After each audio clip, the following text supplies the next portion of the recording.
Tired of Etsy's automatic bank verification giving you a headache?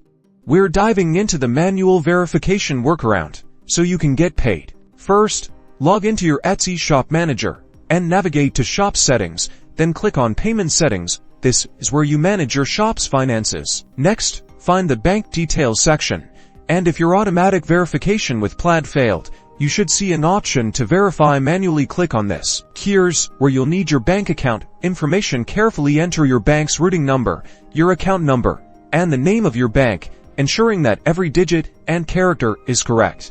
Etsy will then send 2 small deposits, usually less than $1 each, to your bank account. This process may take 1 to 3 business days. Once the micro deposits appear in your bank statement, note the exact amounts. This is crucial for the next step. Return to Etsy's payment settings and find the Verify Manually section again. You should now see fields to enter the exact amounts of those to micro deposits. Enter the amounts accurately.